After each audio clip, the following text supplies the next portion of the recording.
I'm Ellen, 32 years old. I've been dating Jim for 6 years, and after 5 proposals, I finally got a yes. Now we're deep in wedding planning, but I'm so happy. I can't help but hum a tune. Wow, we're really getting married. One day while looking over our prenup, I was feeling on top of the world. But Jim, does this really matter? As I signed the contract, I tilted my head in wonder.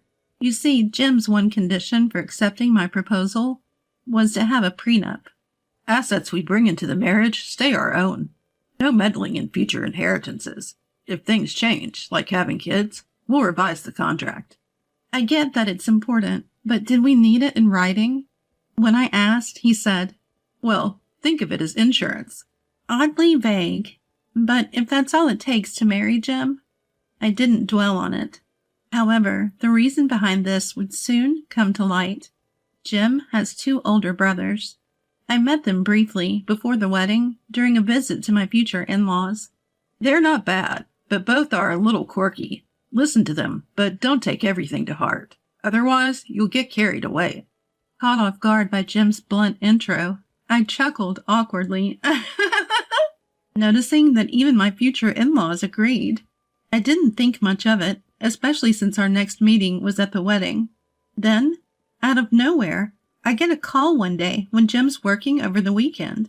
Hey, do you like fish? Caught off guard, I hesitated. Who is this? I rack my brain for anyone who calls me Ellen, but no one comes to mind. But wait, they know my home phone number, so it can't be a stranger. I think to myself as roaring laughter comes from the other end. It's me, Jim's big bro. Your big brother, Ellen. My brother-in-law? Wait, is it the eldest or the second son? And what's with Ellen's big brother? I hold my tongue and ask, what's going on? We're just back from fishing and caught a ton of rainbow trout. Can't eat 'em all, so thought you might like some. Jim loves trout meunier, he says, which immediately lifts my spirits. Thank you. Jim is working today, but he'll be thrilled to have meunier when he gets back. I hang up and dart to the fridge. Good thing I have onions, bell peppers, and carrots in stock. Just as I finish julienning a heap of vegetables, someone arrives. Ah, it was Evan. I open the door and smile. Then, Quick, the bathroom, and cover the taxi fare for me, will ya? Okay.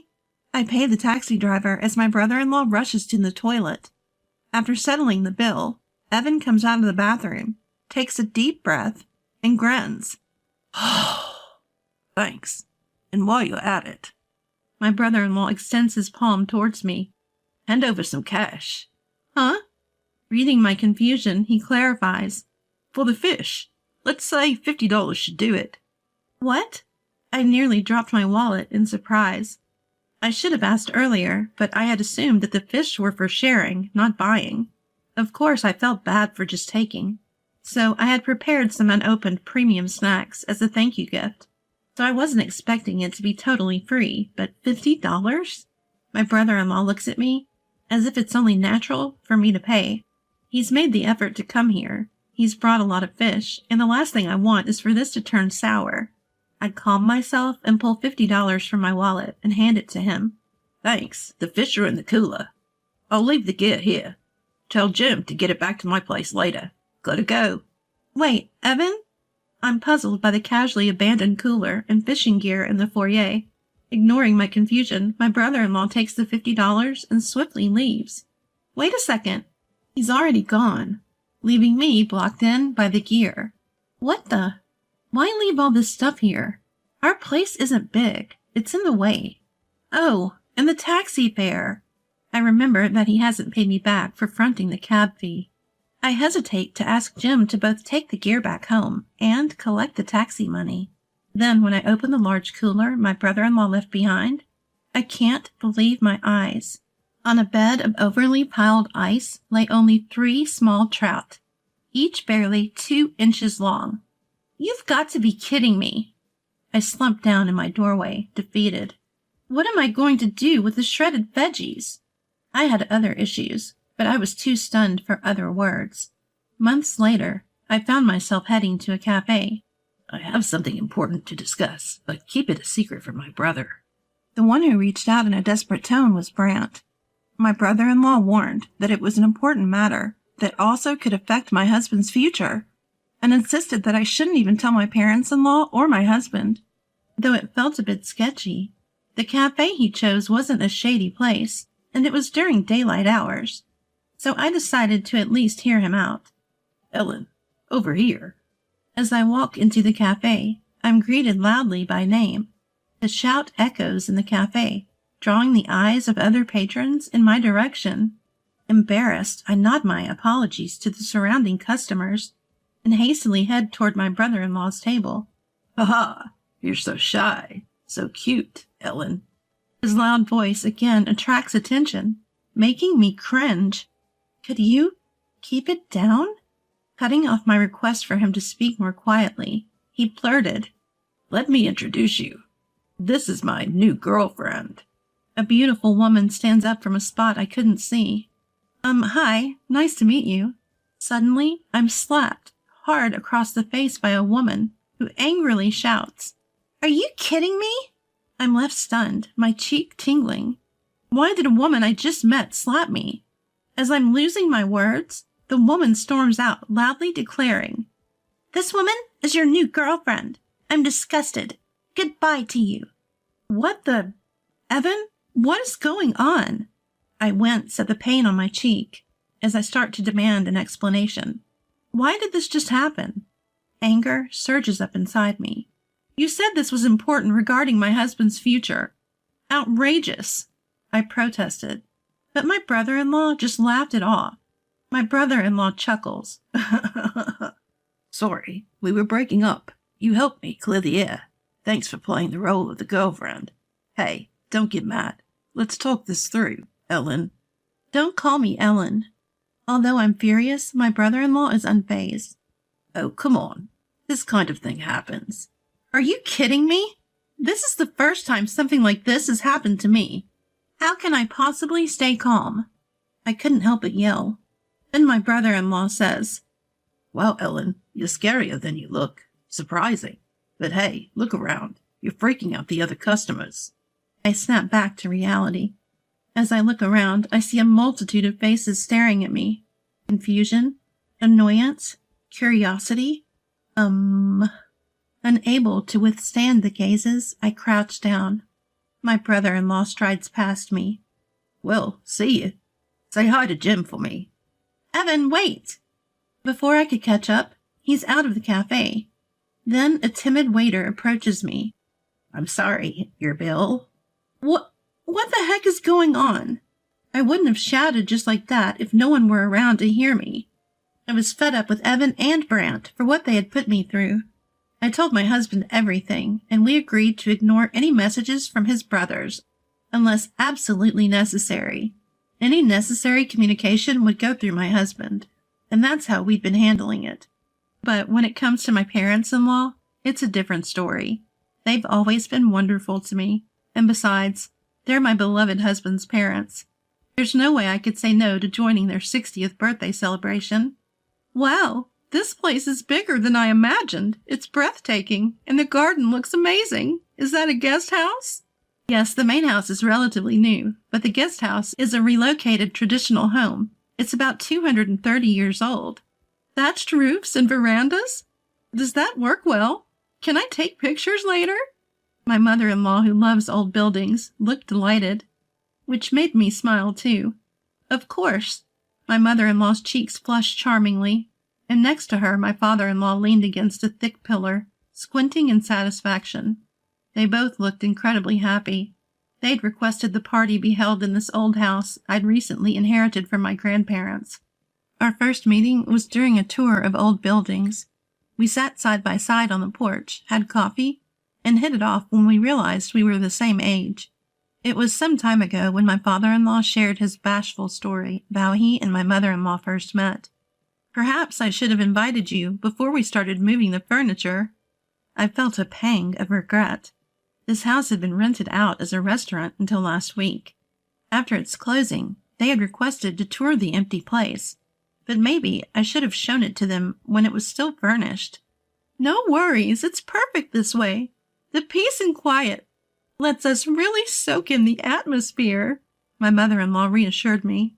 True to their word, my parents-in-law arrived 2 hours earlier than the party was scheduled, taking their time exploring the house and enjoying coffee on the veranda. And then the peaceful atmosphere was broken by noisy footsteps. What? Only Jim is here to welcome us? No one else? And catering for dinner? Seriously? It's hard to believe. The only one who gently set Brant straight was my husband, Jim. Come on, this is Mom's request, and you act like it's a letdown. But this is a deluxe bento box from a popular restaurant. Jim says this with his usual smile, the one I love so much. You act like it's just any lunchbox. Why didn't you just book the place during business hours? You're too cautious, Jim. Evan sighed as he said this. But seriously, how much does he think it costs to book an entire upscale restaurant? You're complaining about today's party expenses being high, and you call me frugal? Plus, they haven't even paid me back for the cab fare from when they dumped those 3 measly trout on me, or for the expenses from their lovers' quarrel. I can't just let them walk all over me. I muttered some choice words under my breath. This was all unfolding on the day of my in-laws' 60th birthday celebration. As soon as my parents-in-law were off exploring another part of the estate, Brant blurted out, Hey, I've got a great idea. Yeah, your great idea doesn't usually mean good news for me. I must have shown my thoughts in my face because my husband sitting next to me looked concerned. And sure enough, both Evan and Brant started to smirk. We're family, aren't we? My husband tilted his head, clearly puzzled by the sudden inquiry. This place is closed now, right? Yes it is. My husband nodded, and the 2 brothers leaned in eagerly.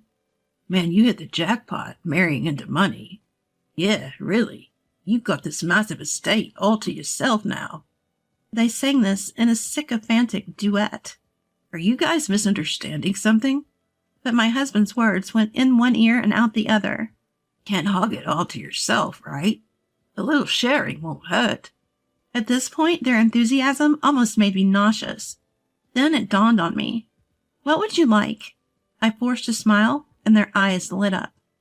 They clearly thought that my inheritance was also my husband's, and by extension theirs to enjoy. As if. When the topic of my inheritance came up, my husband asked, You've stored the prenup safely, right? I promise I won't interfere with what's yours, but I'm here if you ever need advice. That's what my husband said, and he really never asks for even a single dollar. I love how kind, clear-headed, and continually endearing my husband is. In stark contrast, the pitiful state of the 2 brothers. With people like that, there's no need for reservations. The location is prime real estate. Just step outside and you can get whatever you want right away. Plus, the mansion is really massive. I mean, it's too big, isn't it? Evan remarks. What if we told him, from today, your brother's family is going to live here. Cut ties if you're not okay with it. Brant says, grinning. I took a deep breath. Sure. The brothers tilted their heads in unison. Really? Despite having initiated the conversation, they seemed a bit taken aback when I reassured them.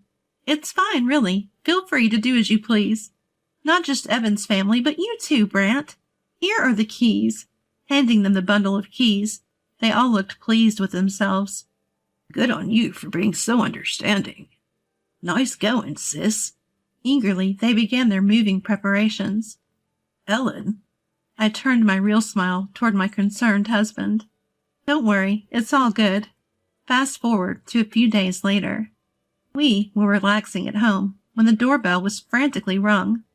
Opening it, we found my brothers-in-law pale as ghosts. What the hell is going on? Tell them to stop now. They were panicking, full of desperation. Our house is being demolished. We got home, and there were heavy machines tearing it down. We told them to stop, but they won't listen. So what are you going to do about it? That was the general vibe coming from my brothers-in-law when I calmly chimed in. Well, that makes sense. Everyone's eyes suddenly turned to me. What do you mean? A tower apartment is going to be built there. They can't build it without tearing down the house, can they? Huh? Both my brothers-in-law were dumbfounded. The reason the fancy restaurant shut down, or rather moved, was for that project. We kept the utility contracts through the end of last month because of the 60th birthday celebration. Was today inconvenient for you? Aha. Realization dawned on them, and they went pale. Is this some kind of joke, Ellen? Even if they say it's a joke, the bulldozer's already here, so there's no room for jokes. Especially when the bulldozer is already here. What's the point of lying about this? Maybe you should start taking out some valuables. Tired of their complaints, I laid out the harsh reality for my brothers-in-law. Look, I made it clear when I asked for the demolition. Please get rid of everything left in the house. If the bulldozer is already working, I guess this will be over sooner rather than later. If I were you, I'd stop complaining and start taking out the important stuff. They looked at each other and then yelled, "This is bad! Go, go, go! Hurry up!" As I watched the two rush out, I turned to my husband. Nobody really told them, huh? My husband sighed deeply with a wry smile. We've all been strung along enough. Maybe a hard lesson is what they need. I hope it wasn't too much trouble for the workers, though. Yes, I had informed not only my husband, but also my in-laws that I'd given the keys to my brothers-in-law and that they were planning to move. Of course, I'd also told them that the house was already sold, including the date of the turnover. So the decision was in their hands, whether or not to tell their brothers-in-law about the truth. In the end, everyone kept quiet. Don't worry, the buyer and the contractors are already in the loop, I assured them. I had a feeling it would come to this, so I had explained it to the buyer in advance. I hope they learned their lesson, my husband said. With that, we went to sleep. The next day, I can't believe they went this far. My mother-in-law sighed heavily. In the living room, my brothers-in-law seemed to shrink. They couldn't get in during the daytime because the workers stopped them, so they snuck in at night. Well... Yes, they had ignored the no trespassing signs and tried to take valuables in the middle of the night. But a neighbor noticed their flashlight and called the cops, so they were easily caught. So you even managed to get into trouble with the police without taking anything of importance, my mother-in-law continued. Well, you see. My brothers-in-law attempted to explain, but no one was interested in their excuses. The past wrongdoings also came up, making it even worse for them. Both of you should apologize to Ellen, my husband said. But then Brant, who had been meek until now, suddenly snapped at me. It's her fault to begin with. She tricked us. She willingly gave us the keys. Yeah, right. What's with this hypocrite? Selling the house without even telling us? Faced with their unjust accusations, I could only offer a wry smile. I think you're misunderstanding. That property, both the land and the building, were inherited by me. Jim even drafted a prenuptial agreement to protect it. So you guys never had any rights to it to begin with. What prenup? Contract? I had no intention of elaborating on the term prenuptial agreement, which seemed like a curse word to them. Also, the sale of the land and house was consistent with my grandparents' wishes. They had considered selling it several times before, and yet my grandparents had wanted to keep it as long as they were alive. To be honest, maintaining it was too much work, so when I inherited it, my grandparents had suggested I proceed with selling it. So I just followed through with the realtor my grandparents trusted. Of course, it's my right to sell the property. My brother-in-law has no say in it. But aren't we family? Don't be petty. While considering whether my brother-in-law would argue further, I think back on my past. I started taking marriage seriously about 3 years ago. My dad raised me all by himself. My mom passed away right after giving birth to me. Dad and I were the best of friends. We'd go camping in the summer and snowboarding in the winter. So many memories. But then, out of nowhere, he got sick and passed away. I felt pathetic for never being able to do anything for him, and it broke my heart to feel his absence in the home we had shared. My husband is the one who comforted and supported me through this. He helped me with the funeral and rituals, made warm soup for me when I couldn't move all day, and spent nights talking about memories with Dad. He was there for me, patiently and lovingly, as I came to terms with my father's passing. If we're getting married, if we're going to be together forever, it has to be you, Jim. If there's something you don't like about me, tell me and I'll change. I shouted that during my 5th proposal, and I convinced Jim, who hesitated because of his troublesome family, to marry me.